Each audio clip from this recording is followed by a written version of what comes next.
The cedar came before him. Not a scent that arrived and dispersed, but a pressure that pressed the air into a different temperature. It settled under the hallway mirror as if the wood itself had chosen to stand in the doorway. And Lily noticed it, the way one notices small patronizing lies from a host, faint, familiar, immediately registering as part of an etiquette. It was the same cedar that came with the house, the same box full of sachets Max had given her the day they handed her the keys. The cedar smelled like permission. She had always been the sort of woman who accepted gifts as statements.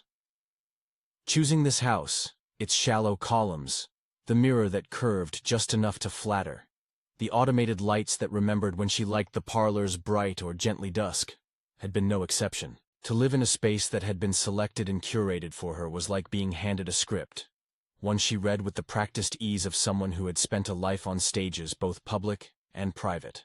Max had stood with his hands in his pockets, and his smile folded to the shape of the mortgage broker's congratulations. He carried cedar like a perfume, the scent trailing his coat. He wore civility, the way others wore declared names, carefully. People liked to be near him, because proximity was a kind of endorsement. At parties he maneuvered talk like a well-cut jacket, useful for keeping a body warm, invisible otherwise. He offered her the house with a casualness that felt like a benediction. The first oddity was a camera glitch, so small she almost let it go. The living room's wide-angle fixture, the one Max had insisted be installed for peace of mind, had given her a blank clip on the night she could not sleep. A single, 3-second file, time-stamped 2:13 a.m., named and saved, but showing only the static. The blackness of a lens shuddered against light. The camera logged motion for those seconds, indicated a sensor trip, but displayed nothing. The event note was clinical. Trigger at 02:13, no readable image. The technician, polite and efficient, called it electrical interference. He showed her the readout on his tablet, gray boxes and codes that looked, to Lily, like a foreign language. The word corruption was offered as if it were an explanation. It happens, he said, his voice a lowered neutrality. Files will corrupt when power spikes or when... He gestured with a screwdriver as though the world could be recalibrated with a little bit of hardware and a later bill. The sense that something was eroding was worse than any single incident. It was a pattern like the soft abrasion one gets from wearing a ring too long. An irritation at the margins that advances quietly until the skin knows. Shadow smudges appeared in phone photos. A shoulder half lightless where her arm should be. A smear in the corner where there should be a couch arm. Once she found, tucked in the hem of a robe, a button she did not recognize. Dark plastic, slightly warm, its surface sanded by something methodical. She kept it in the cedar box under the mirror and checked it, as one checks the weather. It was her confirmation ritual, childish and necessary. She told herself the missing things were the sort of things rich people lose. Sleep, keys, certainty. Still, the living room creaked in a pattern that made it sound like an animal breathing. At night the sensors would read motion under the couch, and then nothing would appear on film. If she sat very still, she could hear once, a scrape like a fingernail at the baseboard. Other nights, a rustle like someone smoothing a sleeve. The night she reached under the couch, it was late, and the rain had damped the city to a dense blank surface. The house was quiet in the way of fully furnished places. The clock ticked, the refrigerator offered its steady sigh. The city beyond the tall windows glowed with anonymous bulbs. Lily had been reading in the half-light, a glass of wine cooling on the side table, when she noticed a faint movement at the far edge of the living room. For a moment her brain translated it into the domestic. A curtain, perhaps. A misaligned cushion. Then the motion resolved into the impossible. A sliver of texture. Not the flat fuzz of a blanket, but a layered skin like old scales, slid along the underside of the couch. It was the color of dull metal, where the light caught it. Not reflective so much as held. And as it moved, it left a faint dusting of cedar against the carpet. The air around it felt like the air over ice. An absolute and unexpected coolness that pressed into the pads of her fingers, even though she was still a foot away. Her first instinct was to reach for the phone. By habit, more than thought, she lifted it and filmed. The screen glowed. She angled it under the couch. Her thumb hovered at the record icon. For a fraction of a second she watched the space like someone studying a painting for an error. Then she set the phone down and reached with her hand instead. There are acts that are animal, unconsidered. Even the most photographed person remembers how to do them without thinking. Her fingers closed, in the dark, on something that was neither cloth nor furniture, nor anything she had catalogued before. It felt cool and slick in the way of river-shaped stones, but with a fine roughness, as if granules were embedded in its surface. It had the resistance of something alive, both pliant and edged, a slight give that spoke of vertebrae or segments. It answered her touch with a pressure that was not soft nor hard, like the pressure of a small, deliberate animal leaning back against a hand for calculation. Lily's body registered the wrongness of it with a deep, ancient shame. The shame of a social performance interrupted. She had been taught to manage not only her face, but the evidence of her life. To be seen feeling, in a house a husband had given, with a creature at her fingers, was to lose a power she had been groomed to value. The power to be believed by the room.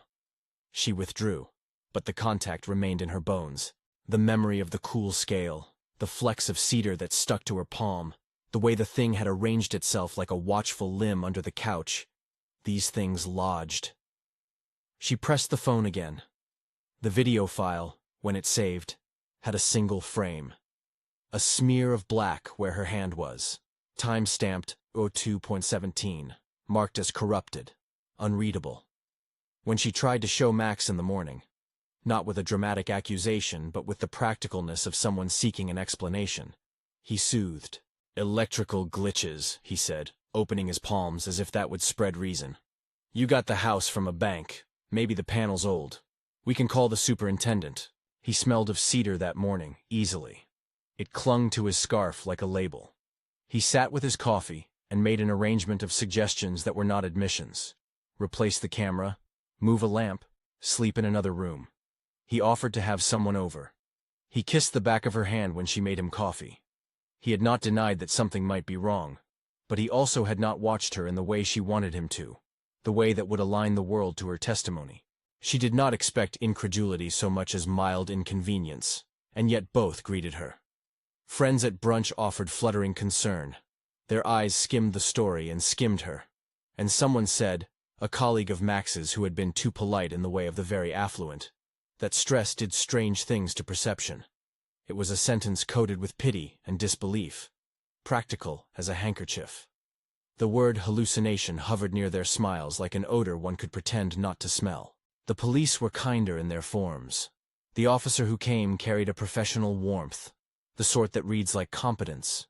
He took notes, asked for timestamps, asked whether there were other cameras pointed at that room, whether neighbors had cameras. He explained gently that observation needed to be recorded in a way that would hold under scrutiny. "We do take these things seriously," he said, the sentence as rehearsed as a greeting. He asked her if she felt unsafe. He entered the details into a system that required forms and evidence. When she handed him the corrupted file, his expression practiced into an apologetic geometry. "Corrupted files are unfortunately common," he said. "We can request any backup, but unless there's a clear image, it's difficult to proceed." "What do you want me to do?" she asked. The question surprised her with its brittle edges. It felt like asking for permission to be believed. "Keep documenting," he advised. "If anything escalates or you feel threatened, call us. We can log a welfare check." Keep documenting. It was not the vindication she needed. It was the correct sentence for someone with her social position. One could not expect the system to act without incontrovertible evidence. The officer left with a business card softness. Kem came first. He arrived with the practicality of someone who had never learned to be chosen, only to make himself useful. He drove in through the rain with an extra set of batteries and a backpack that smelled like machinery and municipal coffee. His clothes had honest lines. He carried skepticism the way others carried winter coats, necessary. He had known her in a different life, before the dinners and the perfect corners of sofa, and there was still a memory of the woman who would trade in shoes to save rent. He sat down in her kitchen, opened a laptop, and looked at the corrupted video like a mechanic might look at a bent rim. "This doesn't mean nothing," he said. "It means the recorder logged an event but couldn't save the frame. There are ways to pull metadata, to look at timestamps on the sensor." He worked the phone like someone who could coax truth out of a device. For hours, he ran diagnostics, as if a language could be learned between him and her electronics. He ordered a secondary camera, one with infrared, and lined up a motion sensor at the couch's base. He suggested they place a mirror at an angle under the coffee table to catch the underside. If the thing reappeared, maybe it would be displaced in a plane cameras could not reach. He drew plans with the precision of someone mapping an argument. Lily watched him move through the room like an agent rearranging a stage. Each addition was an act of refusal. She would not settle into the beautiful symptoms of disbelief. She would not allow the incident to become a scandal of nerves. She arranged the mirrors he bought with the same care she used to choose shoes for a gala. Symmetry first, then an insistence that light find the angles. She slept with the lamp on, then with the lamp off, alternately trying to train her body into ignoring the possibility and into witnessing it. Even as she did this, she felt herself shrinking in certain ways, not physically, but in a social economy that valued legibility. To have an unnameable watcher in one's own living room was to inhabit an unmarketable authenticity. She began to understand the mechanics of being disbelieved: polite concern, technical explanation, the slow transference of a private terror into an oddity friends would not mention at dinner. She became, in her own estimation, less marketable as a hostess, less able to present a life that made people comfortable. Max, in public, was impeccable. He moved through their social circles as if his presence redistributed warmth. At a charity breakfast, he laughed at a joke about city renovations, and his laugh made people donate. When he offered to host a dinner at their house, people accepted as if the invitation were social currency. He never mocked her for the camera file. He advised patience. He sent a note the next week. "I don't want you worrying. We can fix this." He signed it with a heart sometimes, the kind of intimacy that is part access and part commodity. There were, though, moments he was elsewhere at exactly the times she needed him. He had meetings, he said. Or there were flights he took and returned from smelling of different cedars across the world. He remained, in a public sense, a human interlocutor of decency. He was not cruel in a performative way. He was instead the kind of person for whom the world reliably had explanations. He had power because people accepted his explanation. Her power, her claim, relied on an older, slipperier ledger. Felt truth, the kind the world does not balance. She began to ritualize in earnest. Mornings she would lay out 3 small sachets of cedar around the couch, one tucked under a throw pillow, another beneath a love seat leg, the third inside the cedar box under the mirror. She would check the angles of the mirrors and make notations on a little ledger she kept by the phone. It was less about collecting proof than about forming a practice of attention. Attention became, in a way she had not expected, a form of ethics, the daily prescription that allowed her to live with a knowledge others could not verify. It was Kem who suggested they set a simple trap. A small bell, a child's toy bell from a charity shop, threaded with a length of thread and looped just so beneath the couch, so that if anything shifted, a sound would register beside all the cameras. They placed the bell at midnight with the exaggerated seriousness of 2 people setting a cautious ambush.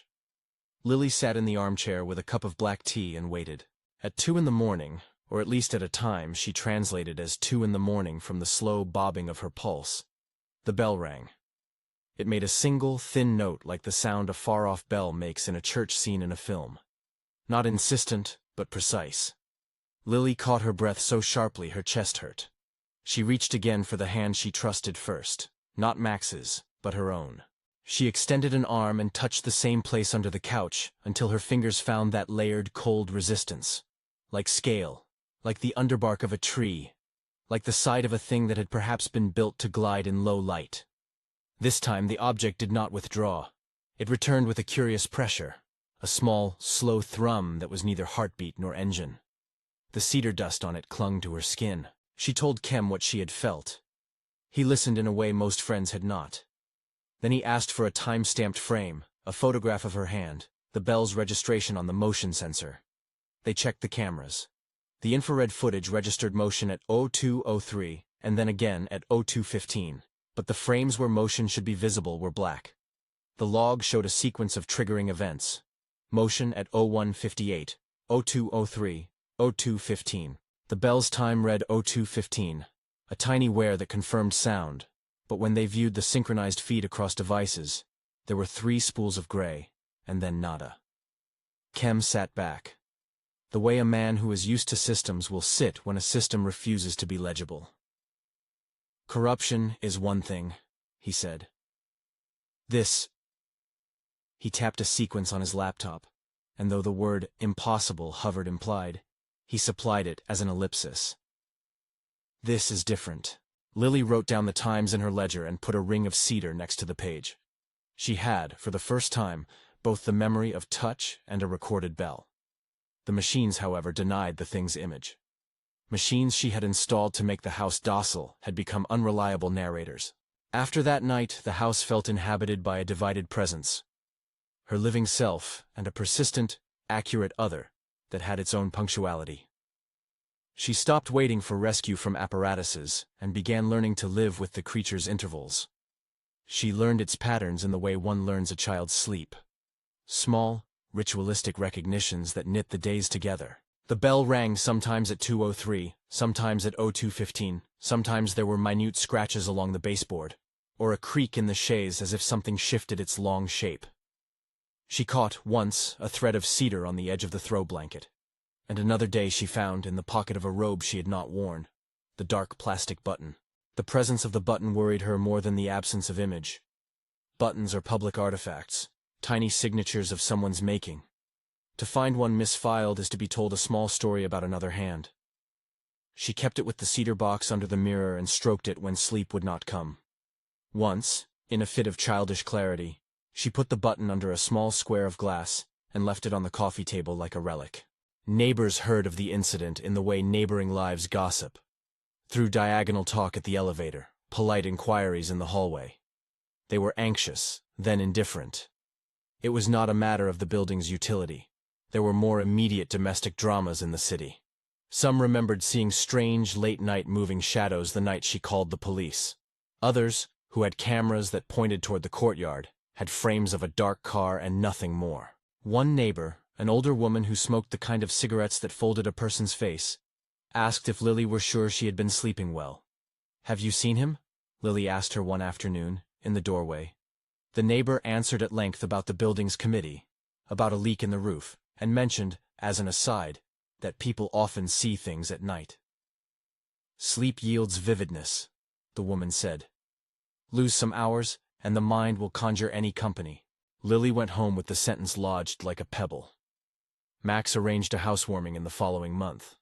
It was the kind of event that operates like an affirmation. When the social circle consents to meet in your rooms and perform the ease you project, the reality of a house is always renewed. Friends arrived carrying wine and praise. The lights were set soft and precise. Candles in glass, the music low and chosen. Lily stood by the hallway mirror, the cedar box under its rim like a little altar. People complimented the curtains, the way the sofa's curve met the light, offered congratulations that were medals for the life she was supposed to be. The creature did not make a scene. It remained, as it had been, an absence recorded by the censors, and a presence felt in the fine dust it left on cushions. Dinner progressed without obvious incident. Yet when a guest, a young art dealer who liked inverted images and dramatic phrasing, took a photograph in the living room with a flash, there was a wash on the right-hand side where the light failed to register. The image developed into gray where a shoulder might be. The dealer scrolled his feed and said it was odd, some weird camera thing, and everyone accepted the explanation. The washing out of a shape was the sort of anomaly that could mean anything, and that meant, in social economy, it sometimes meant nothing at all. Lily learned to notice, in company, the small ways people made nothing of things that would have been alarming in another life. They laughed over things she would once have corrected. They altered memories into lightness. In those moments she felt remarkable in a way that had less to do with her beauty or wit, and more with the dangerous honesty of someone who could not let a thing lie. There were nights when she sat at the window and watched Max walk away, coat turned toward the street, the cedar on his scarf diminishing like a scent clinging to an exit. At those times she imagined speaking plainly to him, saying the sentence she now carried, "He wasn't human," because it felt like the simplest and most literal translation of what she had touched. But the sentence couldn't be offered like a coat.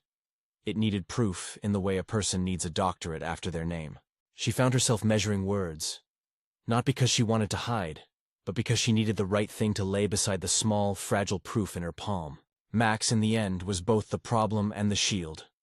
He could direct resources, call technicians, ask friends to be quiet, and make a small scandal about her worrying seem offensive in its inconvenience. He could also be, sometimes, an ally who offered a practical hand. His fault, if one wanted to call it a fault, was that he could comfortably occupy both roles without appearing contradictory. He had the social muscles to massage a narrative that would neither fully discredit nor fully vindicate him. He believed, in the end, in the currency of plausible excuses more than in the risk of raw admission. Lily began to move in the house with rituals that looked a little like prayer. In the morning she aligned the throw pillows. At dusk, she set a lamp so its low light made the living room ceremonial. She placed a small mirror under the couch's lip and another angled so that anyone beneath the furniture would be doubled and disoriented by their own reflection. She made a list, times of motion, times of bell rings, the days she had touched that cold texture. She added tiny incisions of thought, smell of cedar stronger on nights it moved, a particular rhythm to the scraping along the baseboard that was unlike settling wood. Kem, who had indulged her with a reasonable amount of skepticism, began to change in the way he sat with her. He was pragmatic still, but now he had an attention that made their conversations feel more like planning and less like consolation. He suggested they map social events and be present. If it's something attached to human movement, he offered, it will appear in the peripheries where humans move. If it doesn't, then we have to assume the thing operates on a different logic. His pronouns were awkwardly non-committal. It. He didn't name it he, or she, or thing. To him, naming would signal ownership. She kept the cedar box under the mirror. Sometimes she would open it and let the smell of old wood rise like a small prayer. She placed the found button inside as if she had placed a coin into a private wishing well. The gesture was not superstition so much as an appeal to continuity. If objects could be found misfiled, perhaps they could be refiled again. At night, when the house grew into its own private dark, she would run her fingers over the spot on the carpet where the bell had tugged, and remember the pressure she had felt against the pads of her fingers. That pressure had contained no malice. It had been curious, patient, like an animal deciding whether to trust a hand. He wasn't human, she said to herself then. The sentence a fact without proof. It had the ring of a verdict, and yet it was only a felt truth. The sensory moment that refused translation into legalese. The policeman's card lay in a drawer. The technician's report sat on the kitchen counter, language sterile and careful. The camera company's email suggested possibilities: faulty sensor, corrupted memory buffer, interference. The friend's texts were supportive but easily forgetful. The city hummed outside, unconcerned and clean. The house around her advertised the life she'd been given. And somewhere under the couch, in the dark, something without a name or law continued to be. If you want to see what happens next, keep watching. After telling herself the sentence aloud, she found it easier to make plans. It was less about proving and more about preparing. She made a list of unlikely alliances she could try. A private investigator with an aesthetic for detail, a computer forensics shop downtown, the building's superintendent who had keys and the authority to open spaces. She also called her mother. Her mother answered on the second ring, and the voice on the line was the voice that had taught her to fold napkins and to keep a poker face on the telephone. "You sound tired," her mother said. Her words were practical and sharp as pins. "Do you want me to come for a week? Help with the house? Sit with you?" "No," Lily said. "I can manage." "Don't make heroism out of loneliness," her mother responded, as if naming an old family pattern. "Have you thought it could be something like—" She stopped herself. There was embarrassment in the sentence, the way some generations are embarrassed to speak the language of irrationality aloud. Lily did not tell her mother she had put the button in a glass square, as if boxed for an altar. She told her she was fine, and meant it with the exactness of someone who had made peace with a small terror. Kem came twice that week with new lenses and a portable recorder and ideas that mapped the house like a blueprint for attention. He suggested orienting the cameras to where they could not be easily corrupted. Battery backups, redundant recording to cloud storage every 30 seconds. "Make doubly sure nothing can be erased," he said. "Make a thing that says, 'I was here, and then the world will have to explain why it doesn't." They bought a second bell and wired it to a camera. They put cedar sachets inside couch cushions. They set a motion sensor at the base of the coffee table and another within the sofa's seam. Each new device answered in a kind of saintly incompetence. Sometimes it recorded a faint wave, a displacement in infrared that could be read as wind or a draft. Sometimes the devices registered nothing at all. When they did record nothing, a technician's email would arrive with gentle, plausible reasons. "Are we chasing a ghost?" Lily asked on the third night, the question thin as tissue. "Maybe," Kem said. He looked at her with a sincerity that no longer suggested mockery. "Or maybe we're learning the taxonomy of something else. We only have the one taxonomy. Human. Maybe it won't fit." They learned small stratagems to keep the memory of the touch alive. She photographed her hand against the light in different positions, took imprints of the cedar dust by pressing paper into it, left the bell rigged with the smallest thread. At times, the house felt like an experiment on patience. The thing's intervals were slow and exacting. A week after the bell rang, when she expected a tidy resolution to the pattern, a capture, a photograph, a public moral reconciliation, instead she found a single hair of panic in a social media thread. A friend of a guest had posted a blurry image from the housewarming, a group shot where the space behind them was washed out in a way that suggested a missing edge. The comments were indulgent, half a joke, half a series of gifs that translated mystery into entertainment. Max liked the post and left a laughing face emoji. In the social ledger, the incident became a passing amusement. Lily closed the laptop, the smallness of it like a slap. The world had folded the thing into a story that entertained but did not threaten the order of people. She had thought that naming, even in whisper, might be the same as asking for a public verdict. But the public's verdict was less a disbelief than a digestion, chew the oddity into gossip until there was nothing left to be afraid of. The cedar box felt heavy under the mirror that night. She opened it and took out the button, turning it in her hand, the way one turns a memory. She imagined, absurdly, the object as a witness who had misfiled its testimony and could be coaxed back into a coherent statement. If she held onto the button and the cedar, and if she kept records and bells and mirrors, perhaps it would be enough to construct a life that could accommodate both the creature and the rituals necessary to live with it. She placed the button on the living room coffee table under the glass square again and left a small smear of cedar nearby.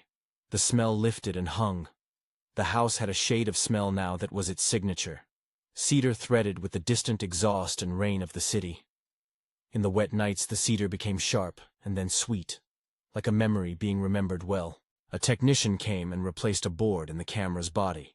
Another checked the wiring and left with a report typed precisely. No irregularities detected in hardware.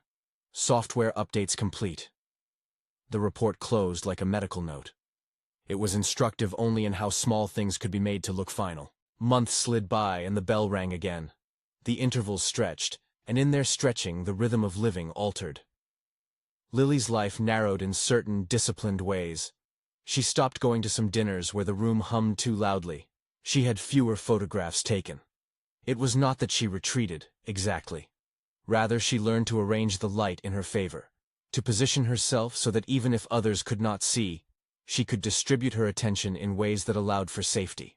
At times she imagined confronting the thing in a way that would force it into the bright, ineffable economy of proof. Yet this impulse clashed against a more cunning, quieter plan, to fashion a life in which she was the arbiter of her own vigilance. She began, privately, to cultivate small freedoms, the knowledge of which cushion hid the bell, the precise angle of a lamp that made the evidence of cedar more visible on the carpet. Attention became armor and also taxonomy. To name the way something moved was to make a map she could hold in her palm. Late one night, after guests and after the world had gone soft with rain, she sat on the sofa and whispered the sentence into the dark, testing it against air. He wasn't human. The words tasted like a closed circle. Not a myth and not a diagnosis, only a simple, stubborn fact she could live with. At the edge of the sofa, the cedar dust lay in a faint, purposeful halo. She rested her palm there and felt, underneath the thin grit, the memory of that cold, scaled surface. She kept the cedar box under the mirror, and when she closed it, felt the small talisman's weight at her fingertips like an oath. She had not asked the world to believe her. She asked only that she be allowed to live in a house where the rules were slightly different, where the instruments of modern life, cameras, systems, a municipal police force, could fail without negating the reality she touched. There were practical reasons for this. The inability of institutions to certify the experience left one vulnerable in the courts of public opinion. But that vulnerability, once acknowledged, could be managed. A life could be calibrated. The next morning, a neighbor's child appeared at the door with a photograph. He held it like an offering. "My mom says this is creepy," he said. The photograph showed a backyard barbecue a mile away, faces smiling, and a rectangle of air where the afternoon sun had apparently failed. The boy's eyes were delighted at the strangeness of it. "Is this yours?" Lily asked, though she knew it was not. The boy shrugged and ran off to his mother's voice. The photograph was another small puzzle piece falling into the same drawer as the others. An image washed of detail, a record of absence. It suggested, in its own elusive way, a consistency that made her feel less alone. She placed the photograph inside the cedar box next to the button, a makeshift archive where the domestic and the uncanny could sit together without needing permission. The box, in its quiet way, became a ledger of her experience. Objects and images she had gathered not to persuade the world but to remind herself that what mattered was her fidelity to attention. As the week spread, so did the complexity of what she had to tend. Max asked her gently why she had not invited him to the camera repairs. She told him she had been sleeping in the guest room when he was away and had felt more prudent doing things alone. "Do you want me to scale back?" he asked at dinner, more concerned at the idea of a scandal than of the house's occupant. She smiled in the practiced way she had always used when a conversation needed to be kept tidy. "No," she said. In the quiet, she started to keep a new list, not of times and bells, but of rituals that made the house survivable. Every morning she rotated the cedar sachets, adjusting their position like a woman turning pages. Each night she checked the mirrors and aligned the lamps to make angles where light could be coaxed into revealing shadows. She put a small bowl of citrus peels near the couch once to see if the smell would bounce against cedar and change the creature's rhythm. None of this was rational in a clinical sense, but it was practice. Her attention sharpened like a needle until she could find in a day's events the suggestion of an approach. A single scratch, a whispered creak, a hair on a sleeve. And one night, when the house was settled and Max was away, she reached under the couch again. The bell did not ring this time. There was only the faint, sure weight beneath her fingers. She closed her hand around it, and the sensation was exactly what she had learned to expect. Cool, textured, the gentle pressure of an unhuman thing measuring contact. It applied no force, made no demand. It tested as though counting her. She pressed back, not in fear, but to register the truth of what she had discovered. The object under her palm produced a tiny creak like a hinge and left once more a dusting of cedar along her wrist. She drew her hand back and held it against her chest. The cedar grains left a trail down her skin. In the quiet, between the hum of the refrigerator and the distant traffic, she said the sentence she had been carrying in a voice that was almost a vow. He wasn't human. Outside, the city kept its routine. The house, for all its surveillance and elegance, remained a private place of small wonders and small terrors.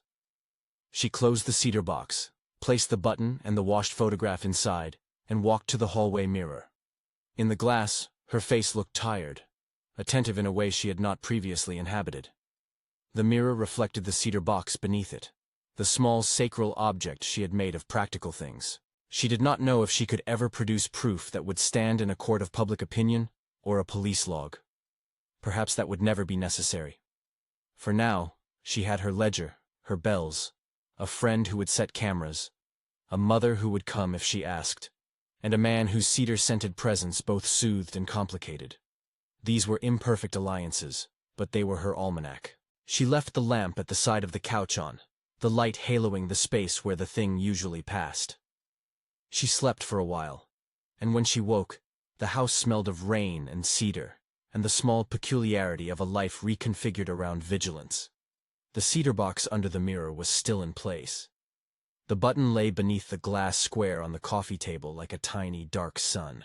Later that day, a report from the company that serviced the cameras arrived in her inbox. The file was thorough and plausible. Technician notes, a log of motion triggers, a suggestion for an upgraded processor to prevent corrupted frames. It was, at first glance, an answer. Yet a single paragraph at the end, neutral, and unadorned, read. Despite hardware integrity being within acceptable parameters, there were repeated instances of blank frames corresponding to motion trigger timestamps. No external electrical anomalies were recorded. She read the lines twice, then 3 times. She read the camera company's sentence again. The neutral clause folded into the bottom of the page as if it were an afterthought, and felt an odd relief in its modesty. The machines had failed in a way that was neither malicious nor miraculous. Anomalous frames, blank images at times of recorded motion. The language was bureaucratic, and there was a steadiness to that, a refusal to overpromise. It meant the problem could be discussed as problem rather than pathology. It meant, too, that the world had not yet staged her into one of its fables. She closed the laptop and went to the hallway, where the cedar box waited like a small, patient altar. Outside, winter had not quite settled, but mornings had the thin sharpness of edges. She rotated the sachets, setting them with a care that had less to do with superstition than with the exercise of a muscle. Attention, she had discovered, was a muscle you could train. She handled the cedar as if she were tending an instrument, noting its scent as one would measure a temperature. If the house had once been granted to her as a symbol, she would learn to treat it as a responsibility. Max announced, a week later, that he would host a small exhibition for a friend at a midtown gallery. "It will be quick," he said over coffee, placing his palm over hers in a gesture that wanted to make everything casual. "A thing for friends. You'll be fine." He smelled of cedar, as always, and its presence around him now had a different inflection. Protective, like a scent-bound armor that both attracted and repelled. She agreed, partly because it felt necessary to keep the rhythms of social life from collapsing into a single obsession. Isolation had a way of producing monsters in one's imagination. Sociality had a way of neutralizing them, or of translating them into gossip. If she stepped back from the world would step in and commodify the strangeness into 1,000 small laughs. She wanted life to continue on terms she could shape. At the exhibition, Max was luminous, as he always was in public. His voice ribboned through the rooms, his hand on the elbow of the artist who introduced him. The crowd was exactly as she remembered them from other evenings. Soft jackets, bright hair, people who curated their expressions precisely for benefit. They moved through the space like migratory birds, making their brief impact and departing. Lily watched them and catalogued small telltales. A wine glass balanced at one side, an index finger tapping at a phone, a shoulder angle that bespoke a lie about leisure. She moved through the room as one learns to move through water after a fall, slow and deliberate, eyes mapping the angles where light bent oddly. No one asked about the house, not directly. People preferred the easy facts to the complicated ones. That was a form of grace and also a political expedient. The woman from the development fund flitted by and praised Max's taste. Someone else congratulated him on the wine selection. They stroked him with proximity and accepted his narrative of competence. An art student asked to take a photograph of the group, a casual request. People leaned in. The flash blinked, and the room surrendered itself to momentary blindness. When the student examined the frame, he frowned. "That's weird," he said. People laughed because the function of laughter is to smooth over discomfort. He scrolled through the phone and turned it toward the group. On the edge of the photograph, where a shoulder should have been, there was a wash of gray like fog on glass. The dealer who'd taken a picture at Lily's house a month before said, with a squeeze of the hand that might be comfort or collusion, "Camera quirk, old sensor." A few people exchanged glances like small telephone calls made with their eyes. Max, who had been standing close by, smiled in that practiced way and said something precisely unremarkable. "Must be the light." He did not speak to her alone about it. He joked in a way that made everyone else feel at ease, and left the room without anxiety, like someone who had not noticed they might have left a light on. The washed-out rectangle in the photograph circulated later online in the quiet way such images do. An upload with a caption meant to underline how unexpected modern life has become. Comments translated the image into 1,000 small amusements. Filters applied, conspiracy hashtags, jokes. A few people privately messaged her with curiosity, a half-sympathy that asked for affirmation.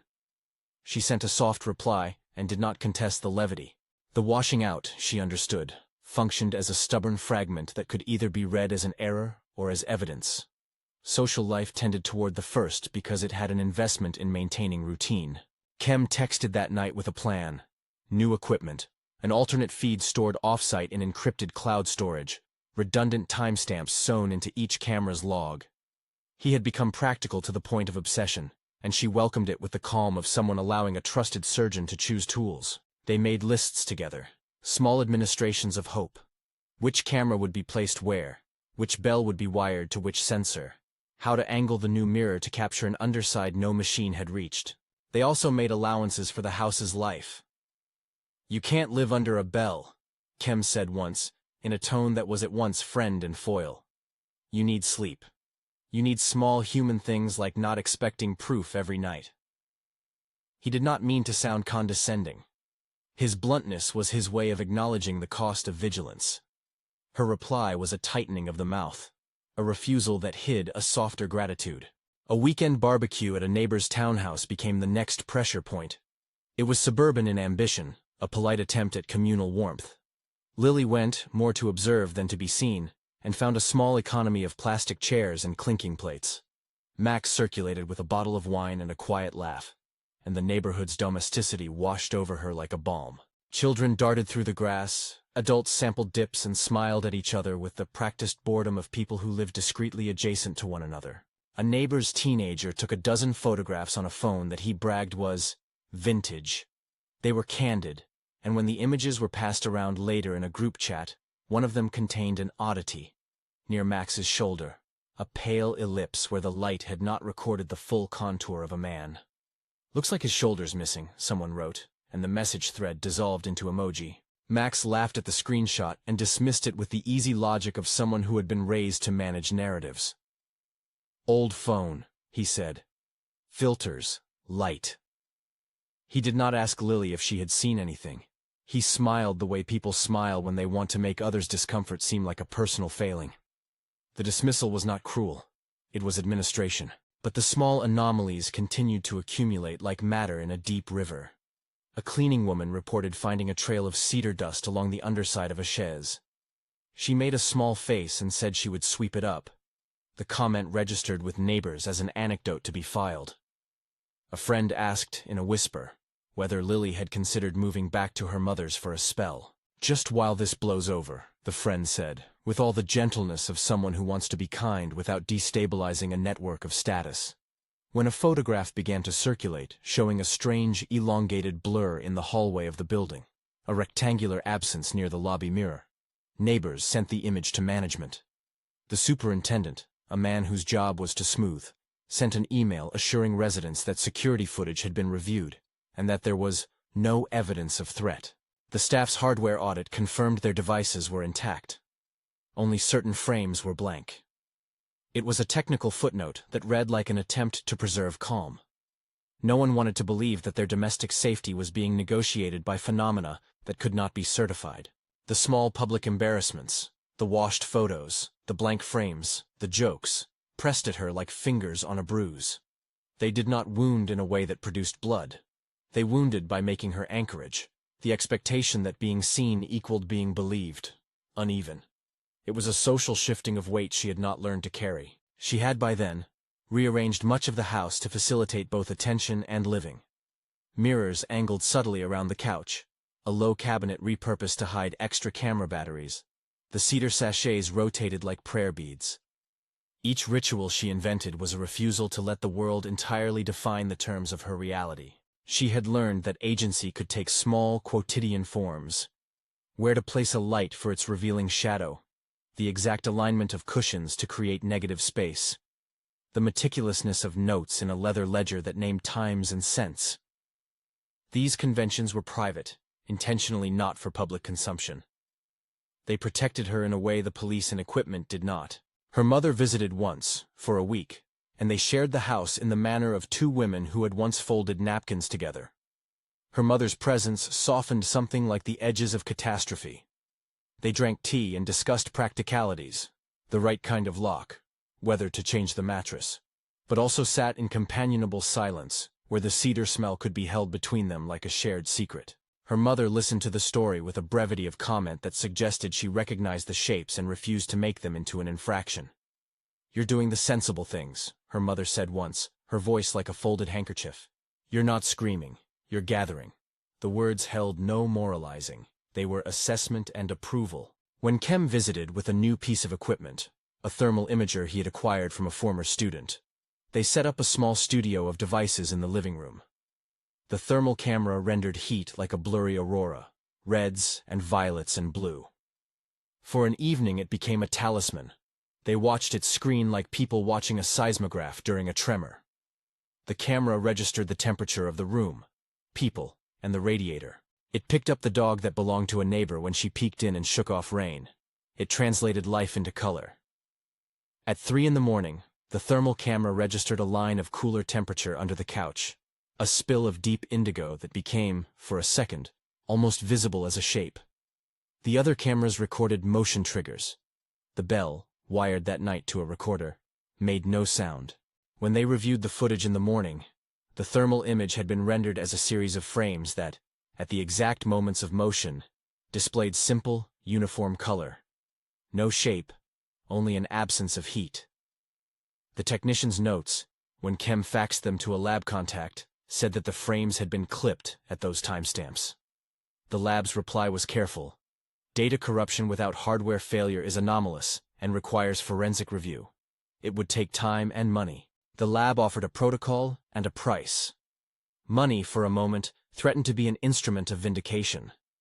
But the ledger that matters in social life was not only the one with bills. Even with receipts and invoices, the experience might remain a private ledger. If she chose to escalate, she would invite the world to place her in a category that would be hard to live inside. Many had made that choice with less equivocation, and been later criticized for what others called performative trauma. She did not want notoriety. She wanted an ordinary life restructured around a new attention. As winter narrowed the days, Lily's rhythms tightened. She spent mornings photographing the cedar dust patterns in different lights, convinced that even a modest habit of documentation might become a slow accretion of shape. She pressed the button under glass and considered more traps. Kem suggested a small, custom sensor, one that would log pressure with a pangraphic print that could not be corrupted simply by software error. "Analog," he said. "The machines keep failing. Use mechanical memory." They contrived a thin strip of paper that would creak when moved, like a geologist's sample of rock strata. They placed it at the lip of the couch one night, and in the morning they found the paper folded along an almost imperceptible crease. There was, on the crease, a smudge of something that might have been cedar or might have been dust, an ambiguous trace. It read as both a refusal and a confirmation. The house had been touched. The touch left only a delicate residue that did not translate neatly into proof. The social smallness of the residues mattered less and less. She began to change in ways that were practical and stubborn. She wore gloves at night sometimes, not as protection, but as a way to turn the physicality of contact into ritual. She learned to keep one hand free, to be able to touch and test without surprise. Where before she had reached with a faint animal impulse, now she staged the encounter like a scientist with a hypothesis. She would touch, expect, note, and retreat. The rituals were not meant to trap the creature, but to allow her to live with its presence without being undone by the discrediting systems that ignored her. At a summer rooftop barbecue, a neighbor leaned close with an apologetic smile and said what people say when they want to be kind, but also to be finished. "At least you have the cedar, right?" It was an attempt at solidarity that also reconstituted her experience as quaint. Lily smiled and nodded, the action practiced, and moved through the evening arranging herself so she could watch and yet not become the drama. She had learned to be present without presenting. Then came the day that crystallized the choice she had been making all along. There was a photograph taken by a professional, an image, not a grainy phone picture but a glossy, considered frame, at a charity brunch where Max had been seated near the head table. A photographer, gifted and precise, took a portrait of guests and later posted a selection. In one photograph, Max's shoulder had a strange wash where light had failed, not a blur, but a suggestion of absence, a rectangular void at the seam of his jacket. The image was shared in the photographer's portfolio with a short caption about human eccentricities. The comments were thoughtful and muted. Someone remarked on the haunting qualities of contemporary life. Max received a private message from a colleague who suggested the image was stylistic. He smiled and forwarded the photograph to her with a casual line. "Art," he wrote. The message loop felt like an invitation to see and not to be materially affected. He did not reflect on the part he played, not in a dramatic way. He sent the photograph as one sends an anecdote about a faulty appliance. Lily could have responded publicly. She could have pointed at the photograph as a moment of evidence and demanded a reckoning. The world would likely have obliged with a frenzy, hashtags, interviews, 1,000 pros and cons. But she recognized with a steadiness that surprised her, that spectacle would not necessarily enlist her needs. The system that so prized image would also absorb the irregularity until it became a pattern of novelty, a tiny scandal that would later be consumed and folded into dinner conversation. Instead, she made a different choice. That night, she sat at the living room table with the photograph printed and quietly examined the pixels. She placed it in the cedar box beside the button and the backyard photo from the neighbor's child. She did not send it to the police. She did not post an exposé. She catalogued it and then, in the smallness of the act, chose to live by a protocol of her own devising. Witness, record, adapt. There was power in that refusal. To make the incident something to be owned by an institution would have meant handing the narrative away. She had learned, painfully, that institutions required a kind of raw, incontrovertible evidence they could log and then forget. In choosing a private ledger, she kept agency. It was not an easy comfort. It was a sharpened one. Kem respected the choice, though he sometimes argued in the way a rational man will when he fears losing the chance to know. "We could make a public claim," he said once. "Get a journalist interested. If there is any chance it's linked to human activity." He stalled, not wishing to suggest that the creature might be violent, only that if there were a human element, public scrutiny could compel accountability. "I don't want to weaponize it," she told him. "If it's something else, I don't want to create a spectacle that might attract even more attention, or worse, people who believe they can negotiate it with force." Her voice was pragmatic. She had come to see violence as one of the possible but undesirable responses. The final scene, the one that would remain private and shape the rest of her life, occurred late one winter night when the city had gone blank with snow and the house accepted the muffled hush of the storm. Max was away on a trip he had announced as necessary and unavoidable. The house had the quality of a ship at anchor, the only movement internal. She had set the lamps to produce a low and favorable light, rotated the cedar sachets to a pattern she had labeled in her ledger A sequence, and ensured all redundant cameras were recording to a secure drive. Kem had wired the thin pressure strip under the couch where, across months, they had noticed recurring movement. He had tested the circuit himself, unwilling to leave any mechanical detail to chance. He sat in the kitchen with a mug of coffee, an acolyte of practicality. They had not told the police, not in the hope of secrecy, but because the police's appropriate distance would be less useful than a carefully staged private experiment. She arranged a small glass square on the coffee table, the button beneath it, the cedar dust arranged in a pale ring around the base. Then she sat, cross-legged on the floor, and breathed. This time, she did not approach with the animal impulse she had once obeyed. She approached with the rhythm of someone who had rehearsed the act until it was no longer surprising. There was a valance of ritual to it now. The lamp, the cedar, the deliberate breath. She reached her hand under the couch and found the coolness like the memory of ice. The tactile moment came with the same qualities as before, the texture of layered, fine-grained scales, the coolness that wasn't simply cold, but had the quality of borrowed temperature, as if it were the climate of another organism pressed into her palm. The pressure was careful, assessing, like the study of a small animal testing a new food. Without drama, she pressed her thumb against the surface and felt, beneath the roughness, a faint vibration. It was not a pulse in the human sense, not the regular lift and fall of a heart, but a slow, deliberate oscillation, a small mechanical patience. Her fingers wrapped around a portion of the appendage that was like a tail, in the sense of extension, rather than any anatomical certainty. It moved with a languid intelligence, like a vine that knows where to curl. There was a cool scent that was not cedar, but carried cedar's memory. The same dusting she had seen in the mornings on cushions, the residue on her wrist weeks earlier. Her skin remembered the first time, the sting of astonishment at contact with the unnameable. This time she was not astonished. She was awake to the fact. She did not attempt to pull. She allowed the appendage to rest against her palm as if two cautious animals were greeting at a fence. It shifted slightly and left a line of powder along her skin like the whisper of bark. The sensation was intimate and entirely unthreatening. It asked nothing of her beyond the exchange of attention. In the quiet, she realized something that had been forming for months. The creature, for all its uncanny presence, had not acted in ways that demanded rescue. It had not, in its measured interactions, been violent. There was a watchfulness in its manner that seemed, in its own way, to be bound by rules. She could not narrate those rules and name them.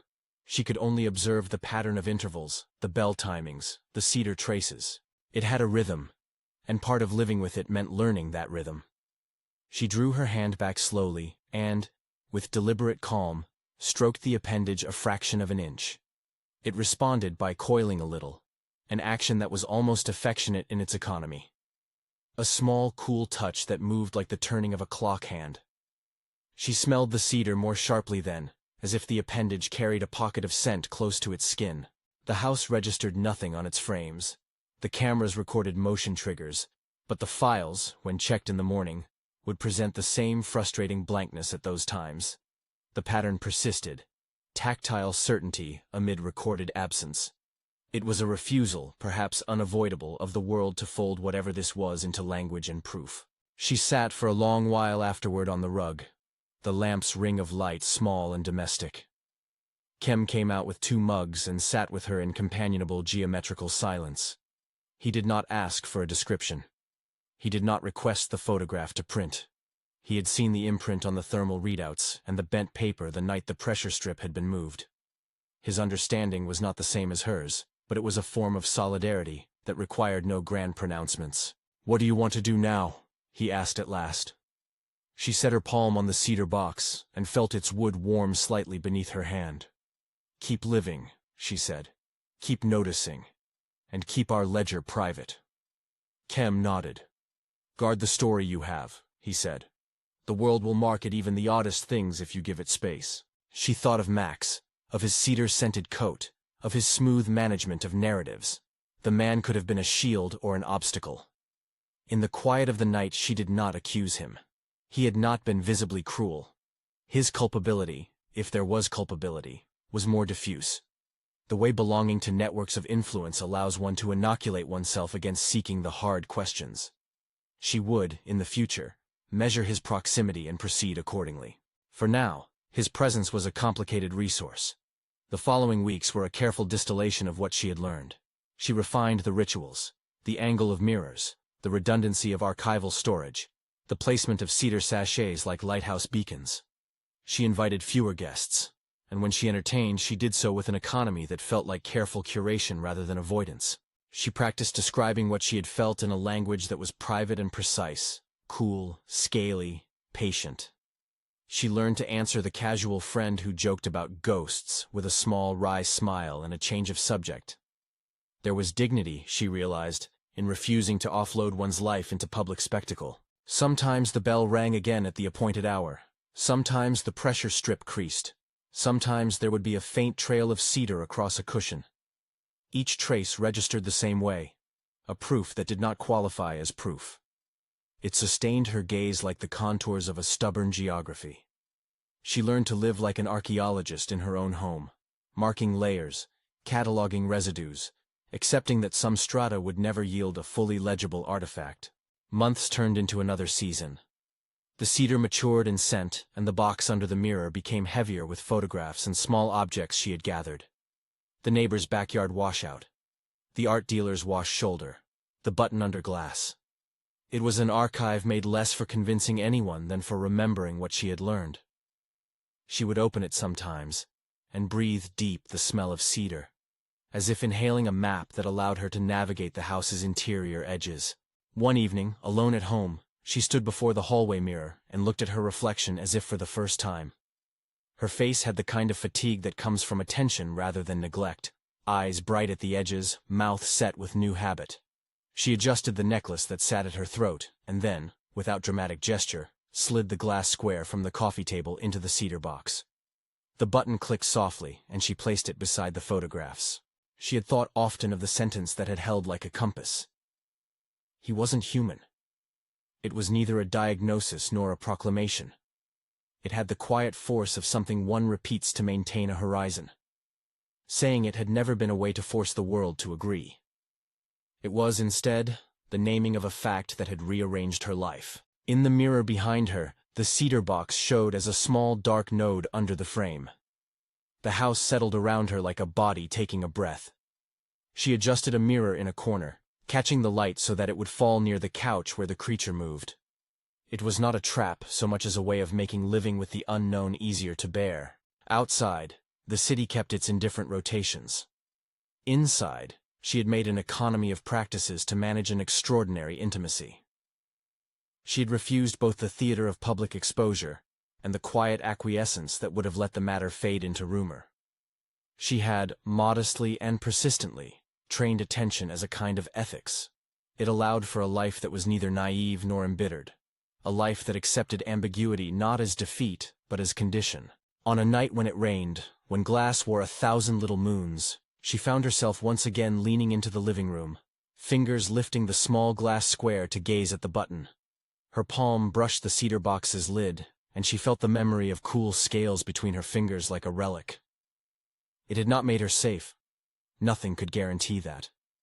But it had taught her how to live with what the cameras would not tell. She closed the cedar box and placed it under the mirror where it had always been. The scent rose, familiar and steady. In the reflection, her face looked older in an honest way, calibrated to a new kind of patience. She stood there a moment, hand on the wood, and then moved to turn down the lamps in the living room, leaving a low pool of light near the couch. She did not know if she would ever name the entity properly, or if the house would ever have recorded proof that would satisfy the world. She did not need the world to agree. If you have ever trusted a sense that no one else could see, if you have organized a life around an unshared truth, maybe you know what it is to practice attention the way she had.